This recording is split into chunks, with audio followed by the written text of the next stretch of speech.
আজকে যারা পোস্টারের মধ্যে ছবি দিচ্ছেন, ব্যানারের মধ্যে ছবি দিচ্ছেন, ইসলামী আন্দোলনের কানুন না, নিয়ম না, ভুল করতেছেন।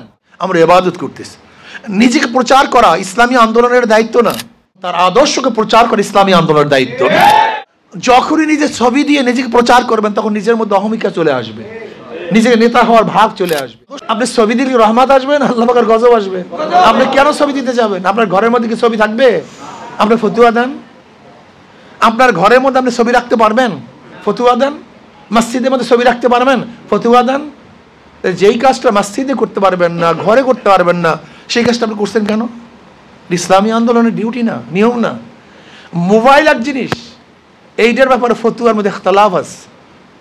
বর্তমানে অনেক মুফতিয়ানে কেরাম বলেন মোবাইলের রে এটা ছায়ার মতো, যেমন আয়নার সামনে ছায়া, এই যেমন ছায়া আমি দেখতেছি, আবার সরাই আনিছি, শেষ। এর জন্য এটার ব্যাপারে ইখতিলাফ, ফতুয়া অনেকেই দিছে। আর আমরা যারা রাজনীতিবিদ আমরা মনে করি আমাদের এখানে রুখসতের ব্যাপার স্যাপার আছে, এর জন্য আমরা মোবাইল বা এগুলিকে গ্রহণ করছি। কিন্তু আপনি স্টিল ছবি, এটা তো এখন পর্যন্ত আমি জানি না তকি উসমানী সাহেব দামাত বরকাতুহু তো এই ব্যাপারে এখনো ফতুয়া দেন নেই, এখনো ফতুয়া দেন নেই। কারণ আমরা মনে করি তাকি উসমানী সাহেব দামাত বরকাতুহু আলিয়া বর্তমান যুগকে সামনে নিয়ে তিনি মুস্তাহিদ, তিনি গোটা আলমকে সামনে রাখেন। তেনার মেধা শুধু ওয়ালের মধ্যে না, তার মেধা ওয়ালের থেকে অনেক দূরে। সে গোটা দুনিয়ার পলিটিক্সকে সামনে নিয়ে তারপর ফতোয়া তিনি দেন যে কোন সময় কি গ্রহণ করা দরকার, কি দরকার না। এর জন্য আমি মনে করি যার ইসলামী আন্দোলনের পোস্টারের মধ্যে ছবি দেওয়ার প্রবণতা চলে আসছে, এটা আমাদের কানুনের খেলাফ। এটা করবেন না, এটা দরকার নেই। আপনি হাত পাখাকে প্রচার করেন, নিজের ছবি প্রকাশ করতে যান কেন? তার মানে আমার নিজের প্রচার প্রসার ইসলামী আন্দোলন চায় না। বলে কেন? ওমর ইবনে খাত্তাব রাদিয়াল্লাহু তাআলা আনহু যখন অসুস্থ, আবু লুলু যখন তাকে আঘাত করেছে, তিনি অসুস্থ অবস্থায় প্রস্তাব দিয়েছেন, অনেক সাহাবার প্রস্তাব দিয়েছেন যে আপনি আপনার ছেলেকে লিডার বানান, খলিফাতুল মুমিনিন বানান।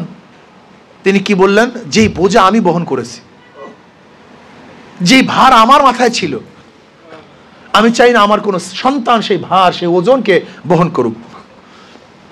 আমরা ক্ষমতাকে ওজন মনে করি, ক্ষমতাকে বোঝা মনে করি, এটাকে ভারী মনে করি। তিনি কি বলেছেন? ওমর একাই আল্লাহর কাছে জবাব দেব, তার কোনো আত্মীয়, কোনো স্বজন, কোন পরিবার পরিজন আল্লাহর কাছে জবাব দিবে, এটা আমি চাই না। এটা জবাব দিতে মনে করি ক্ষমতাকে। আর আমরা মারামারি করি এখন সভাপতি হওয়ার জন্য, সেক্রেটারি হওয়ার জন্য। এটা ইসলামের কানুনই না। যাই হোক, এই ব্যাখ্যা অনেক বিশাল। ইসলামের সাথে বাহ্যিক অন্য অন্য আদর্শের সাথে মিলই নেই।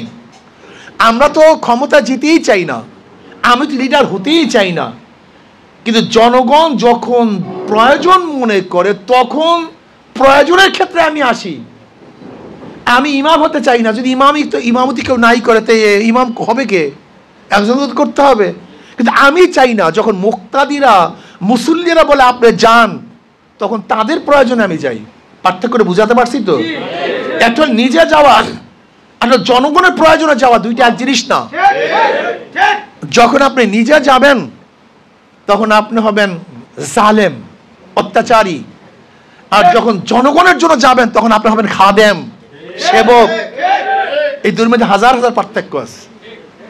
এই জন্য ইসলামী আন্দোলন বাংলাদেশের নীতি আদর্শগুলি যদি আমরা মেনে চলি, আমি মনে করি আমাদের দর্শনগুলি যদি আপনারা বুঝতে পারেন, তাহলে এই বাংলাদেশের অবস্থাটা কি হবে জানেন? এটা জান্নাতের বাগিচা হয়ে যাবে। এর চুরি থাকবে না, ডাকাতি থাকবে না, গুন্ডামি থাকবে না, বদমাশি থাকবে না, কিছুই তো থাকবে না। সমস্ত মানুষ অধিকার ফিরে পাবে। প্রত্যেকটা মানুষ, চাই সে মুসলমান হোক, খ্রিস্টান হোক, বৌদ্ধ হোক, উখরিজাত লিন্নাস, আমাদের বের করা হয়েছে মানুষদের জন্য, মানুষের কল্যাণের জন্য।